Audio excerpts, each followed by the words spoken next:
Hello and welcome my channel material of study bye Amit. तो जो group D के exam चल रहे हैं तो उनके क्वेश्चंस आज हम देखेंगे। 2 सितंबर को जो एग्ज़ाम हुआ है उससे कुछ क्वेश्चंस मैं लेके आया हूँ, जैसे कि आने वाले जो एग्ज़ाम्स हैं उसके लिए आप प्रिपरेशन कर सकें। तो पहला क्वेश्चन है 86वां संविधान संशोधन 2002 द्वारा कौन सा मूल कर्तव्य जोड़ा गया है। तो इसका आंसर हो जाएगा 11वां जो मूल कर्तव्य है इससे जोड़ा गया है। मैं डेली एनालिसिस करता हूँ क्वेश्चंस को, और ये मूल कर्तव्य से जो डेली क्वेश्चंस आ रहे हैं मूल कर्तव्य से, तो इसके बारे में थोड़ी सी जानकारी लेते हैं। जैसे कि आपसे पूछ लिया जाए ये कौन से भाग में है ये, तो भाग 4 के का में है, और इसका आर्टिकल कौन सा है 51 का ए। इसका आर्टिकल है 51 का ए। कौन सी संविधान संशोधन के थ्रू जोड़ा गया था, तो 42वां संविधान संशोधन है जो 1976 को हुआ था, उसके थ्रू ये जोड़ा गया था। कौन से समिति के थ्रू जोड़ा गया था, तो सरदार स्वर्ण सिंह समिति थी, उसके थ्रू जोड़ा गया था। ठीक है, ये हो गया। अब 86वां संविधान संशोधन है, इसके द्वारा 21 का ए भी जोड़ा गया था, आर्टिकल 21 का ए, जिसमें RTE के बारे में बताया गया है, राइट टू एजुकेशन। ठीक है, इसमें जो है 6 से लेकर 14 वर्ष तक के बच्चों को फ्री एजुकेशन दी जाएगी, इसमें ये प्रावधान था। और जो ये 11वां ऐड हुआ था मौलिक कर्तव्य, इसमें भी यही बात बोली गई है कि 6 से 14 वर्ष तक के बच्चों के लिए फ्री एजुकेशन दिया जाएगा। और एक आपको याद होगा DPSP का एक 45 आर्टिकल है, आर्टिकल 45। इसमें यह बोला गया था कि जो 6 वर्ष से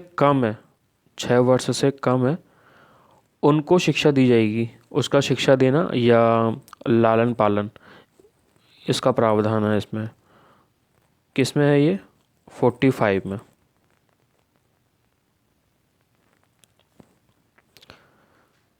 नेक्स्ट देख लेते हैं। आत्माराम पांडुरंग ने किस समाज की स्थापना की थी, तो इसका आंसर है प्रार्थना समाज की स्थापना की थी।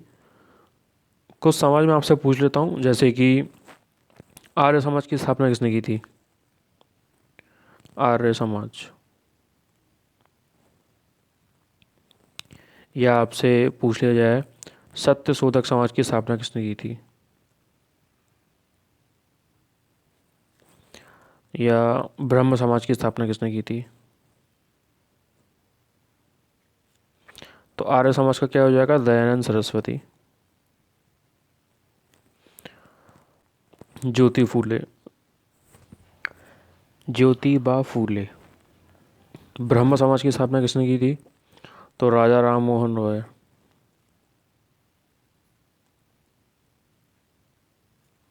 जिन्होंने सती प्रथा का अंत किया था।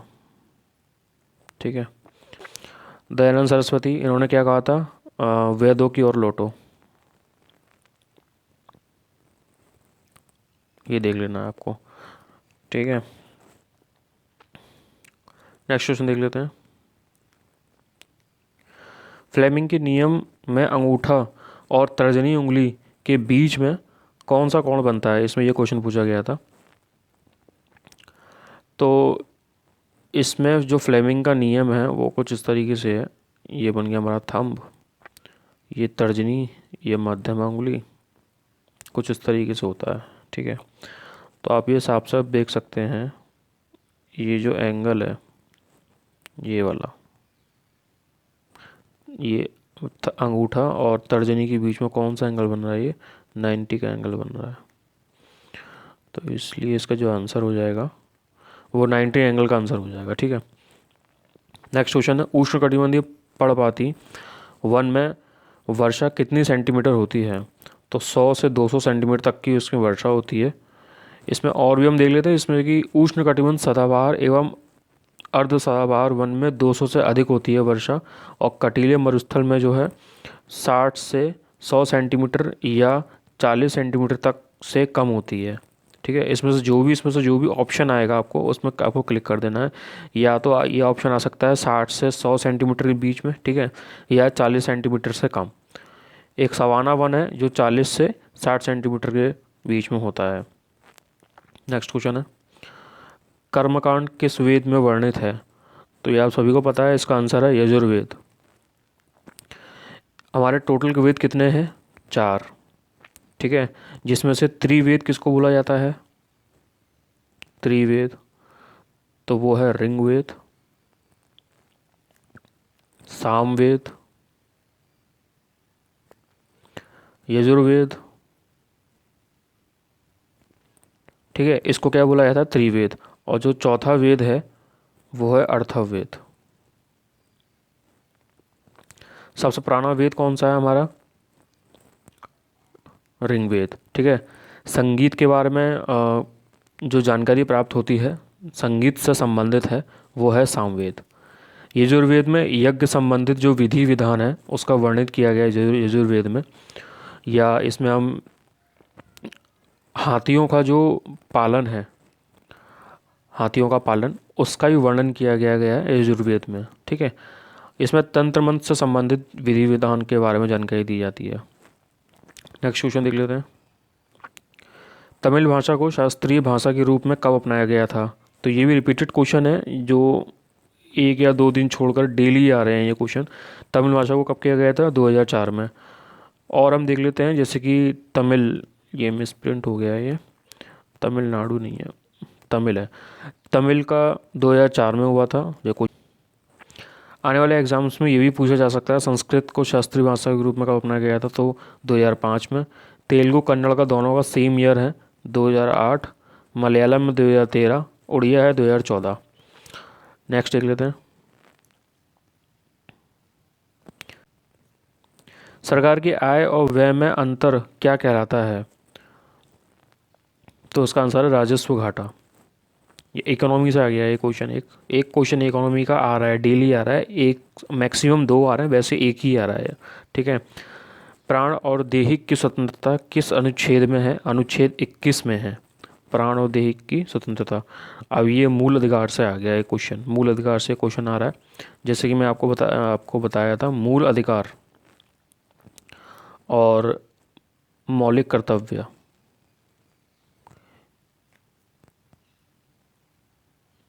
ये दोनों तो फेवरेट हो गए हैं रेलवे के, डेली आ रहे हैं क्वेश्चंस। मूल कर्तव्य को आप अच्छे से पढ़ लीजिएगा, यूएसए से लिया गया है ये, ठीक है। और मौलिक कर्तव्य ये यूएसएसआर से लिया गया है, इसको एकदम अच्छे से आप याद कर लीजिएगा, ठीक है। नेक्स्ट देख लेते हैं, प्रो कबड्डी लीग 2022 खिताब किसने जीता? ये भी रिपीटेड क्वेश्चन है, इसका आंसर है दबंग दिल्ली। आईआईटी रुड़की में कौन सा सुपर कंप्यूटर बनाया गया है? तो उसका हो जाएगा परम गंगा। ये भी रिपीटेड क्वेश्चन है, परम गंगा।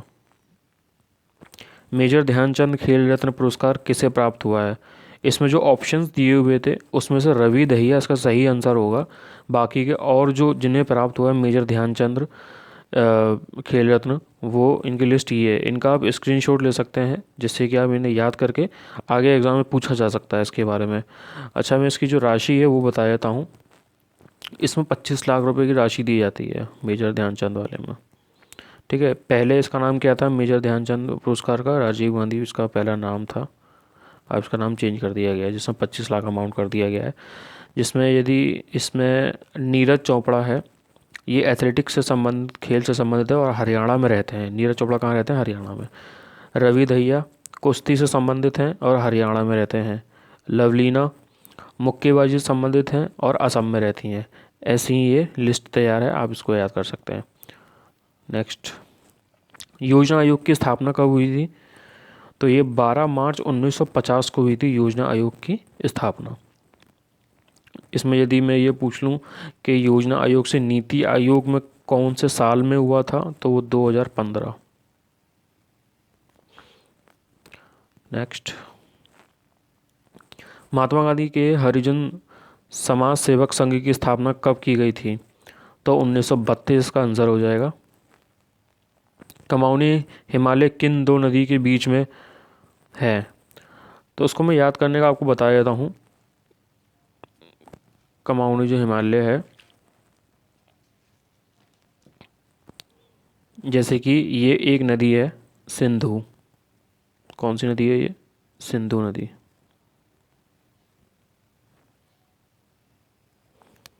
ठीक है। ये नदी है सतलज।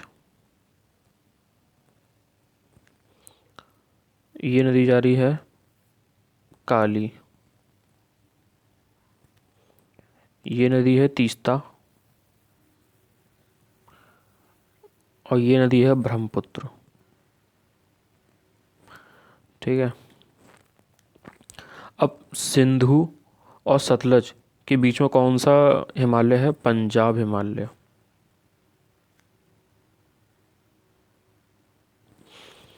सतलज और काली के बीच में कौन सा हिमालय है? कुमाऊनी। काली और तीस्ता के बीच में कौन सा है? मध्य हिमालय या नेपाल हिमालय बोला जाता है इन्हें। तीस्ता और ब्रह्मपुत्र के बीच में कौन सा हिमालय है? तो वो असम हिमालय है। ठीक है, आप इसका एक बार स्क्रीनशॉट ले सकते हैं। नेक्स्ट देख लेते हैं। इसका आंसर हो जाएगा सतलज और काली।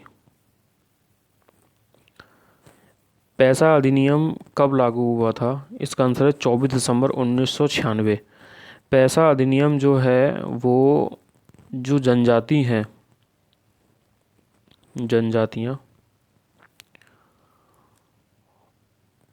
जनजातियों को स्वशासन करने का अधिकार प्राप्त होता है इससे। ठीक है, जनजातियों को स्वशासन करने का अधिकार प्राप्त होता है। ये कब लागू हुआ था? 24 दिसंबर 1996 में लागू हुआ था। तो यही आपको बता दूं, यदि आप साइंस की बात करें, साइंस में आपको लेंस देख के जाना है। लेंस जितने भी फॉर्मूले हैं या इसका आवर्धन क्षमता बोलना, आवर्धन क्षमता भी आ रहे हैं क्वेश्चंस। ठीक है। और दर्पण से भी क्वेश्चंस आ रहे हैं। दर्पण हुआ, ठीक है। और प्रतिरोध के फॉर्मूले से डायरेक्ट आ रहे हैं क्वेश्चन। कुछ सोचना भी नहीं पड़ता है, बिल्कुल डायरेक्ट आ रहे हैं इसमें क्वेश्चन। ठीक है। ओम का नियम देख लीजिएगा, ओम के नियम से आ रहे हैं क्वेश्चंस। ठीक है। ये तो बिल्कुल फेवरेट हो गया ग्रुप डी के। लेंस, दर्पण, प्रतिरोध, ओम। जो 2 सितंबर की शिफ्ट थी, प्रतिरोध से 2 क्वेश्चंस आए थे। समांतर जो श्रेणी होती है, समांतर से आया था। क्या फॉर्मूला इसका बताएं? 1/r equal to 1/r1 plus 1/r2। ये इसका फॉर्मूला है ना। अगर श्रेणी क्रम में पूछ ले, श्रेणी में, तो श्रेणी में जो r1 और r2 है वो जोड़ देते हैं। ये इसका फॉर्मूला है। तो यही क्वेश्चन है। उम्मीद करता हूँ ये आपको पसंद आया होगा, और अगले एग्ज़ाम्स के लिए आप सभी को ऑल द बेस्ट। धन्यवाद।